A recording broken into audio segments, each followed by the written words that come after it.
Boa noite. Hoje a gente vai treinar então a prova oral e hoje a gente vai falar sobre artropatia de Charcot, tá? O caso.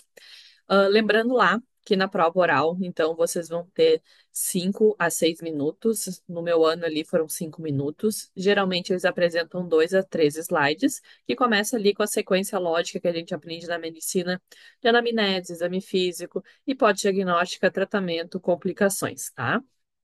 Durante esses 5 minutos, o ideal é que vocês falem o máximo que vocês conseguirem, respondam todas as perguntas do slide e consigam falar o máximo que vocês conseguirem de informações para não deixar brecha para os examinadores perguntarem.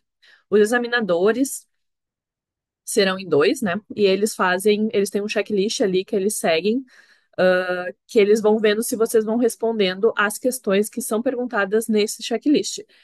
Eles podem fazer uma que outra questão fora dessa lista, mas não tem como isso valer ponto. Então, eles não podem tirar, nem ganhar, nem dar nota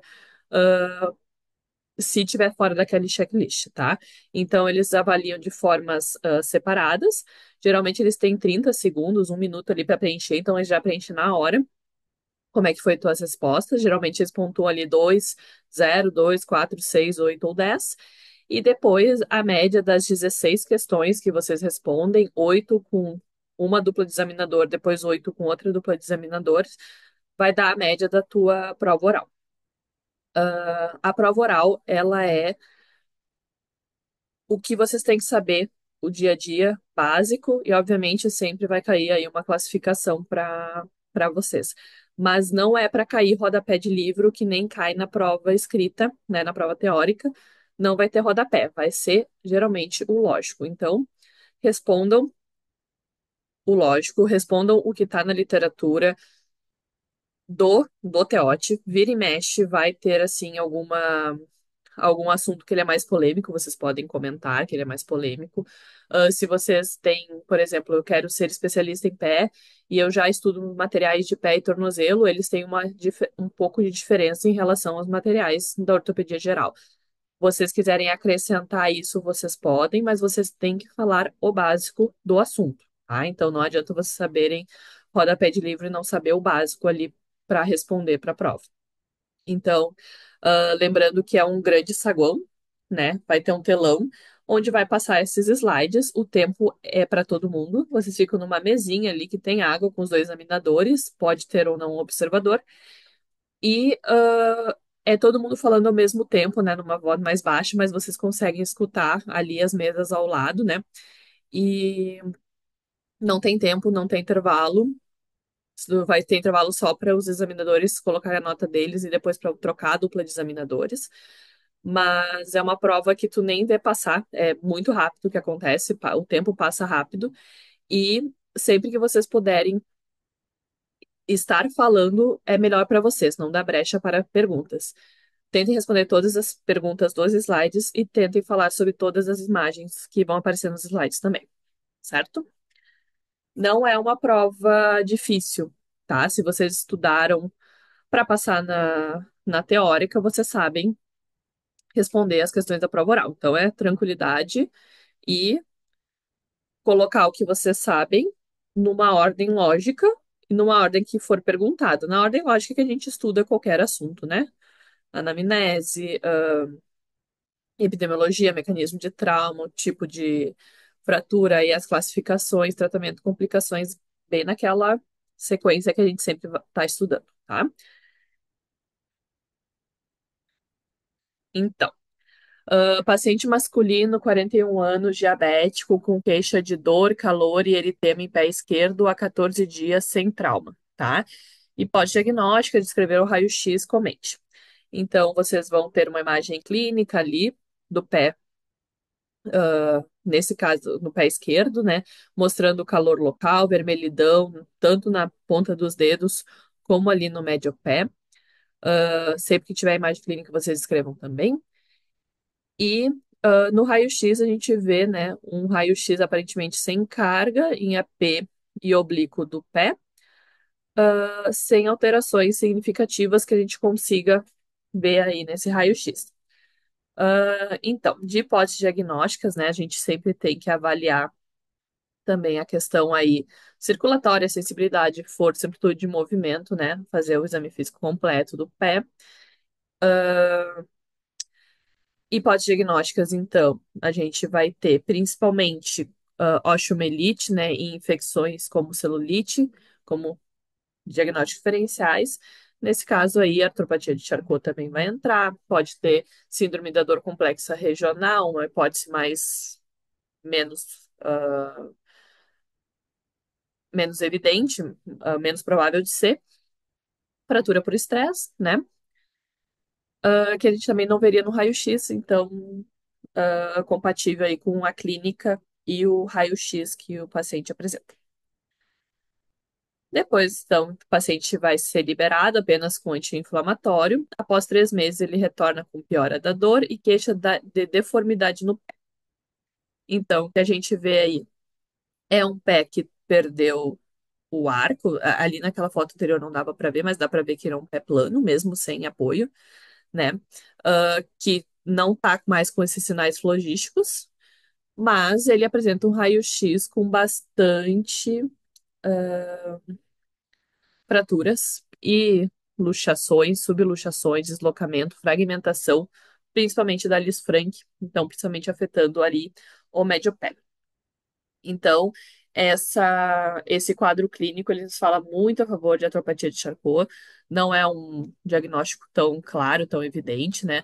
Mas ele é presente aí, principalmente em pacientes diabéticos, mas também está associado com outras doenças, que nem sífilis, que nem Charcot-Marie-Tooth.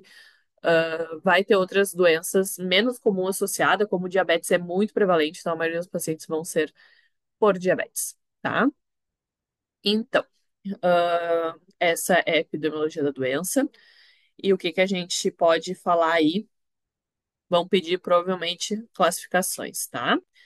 Então, classificação mais comum é a de Eixonauts, não tenho certeza se é assim que se pronuncia, tá? Ele divide em 4 estágios, o 0, 1, 2 e o 3.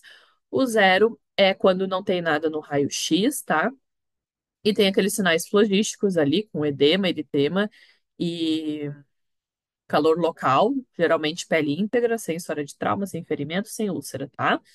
Na fase um ali é da fragmentação, já começa a aparecer as alterações no raio-x, com os mesmos sinais clínicos. Na fase 2 de coalescência, ali começa então a ter no raio-x a absorção do osso ali, com formação dos debris, coalescendo ali as pequenas fraturas, com regressão dos sinais flogísticos, né, de eritema, calor local e edema. E na fase de consolidação, ali as fraturas estão consolidadas, né, o pé geralmente deformado, mas sem nenhum sinal flogístico, tá? Essas são as 4 fases da doença, que é a classificação de Eichenops. E a segunda classificação, que é mais comum, que pode cair aí, é pela localização ali, né?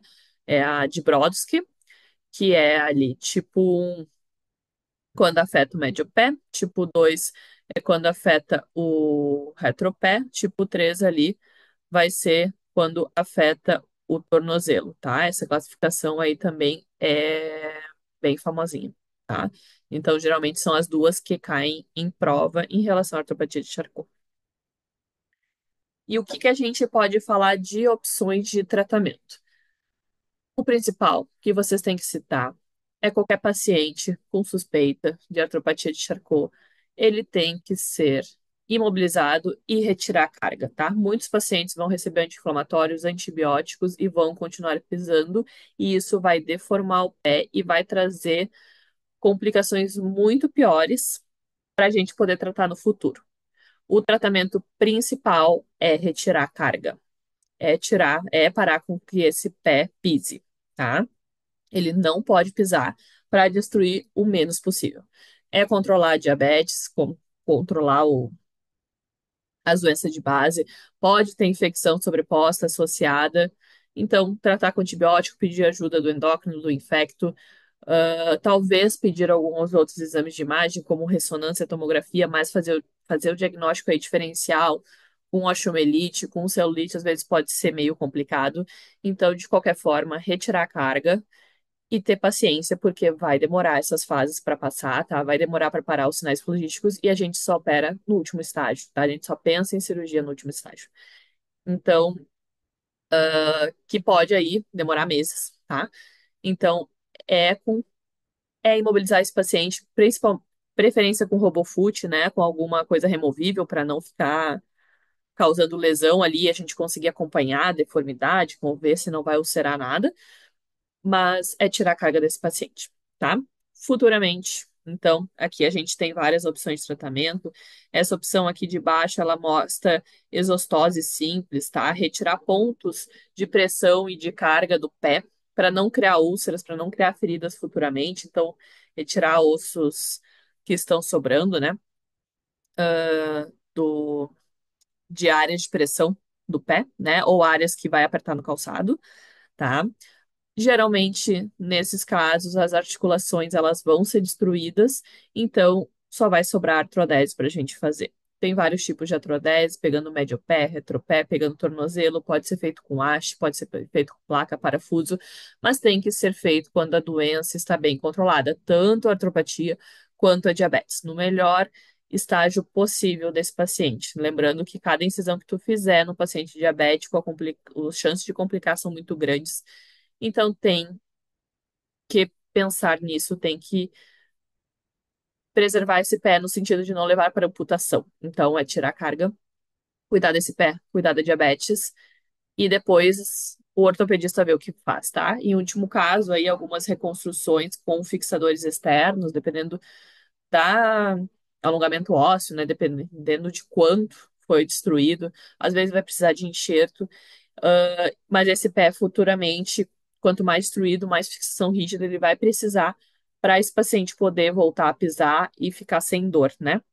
Não vai recuperar movimento, não vai recuperar articulação, mas a gente quer que esse paciente, né, futuramente volte a pisar, no mínimo. Então, geralmente vai levar aí a artrodese, às vezes a várias cirurgias, tá? Mas reforçar que o principal tratamento ele é clínico, né? É o da diabetes. E é não pisar. É o tratamento conservador nessa fase aguda, nessa fase pior. Não, não tem como operar nesse início, tá? A gente tem que esperar chegar no estágio 3 de coalescência para a gente decidir qual tratamento que a gente vai fazer para tentar deixar um pé o mais anatômico possível, plantígrado, né? Indolor, que caiba nos calçados e esse paciente volte a ter qualidade de vida, certo? Então, esse é um exemplo de caso sobre neuroortopatia de Charcot. Espero que tenham gostado. Uma boa noite, bons estudos, um bom dia para todos.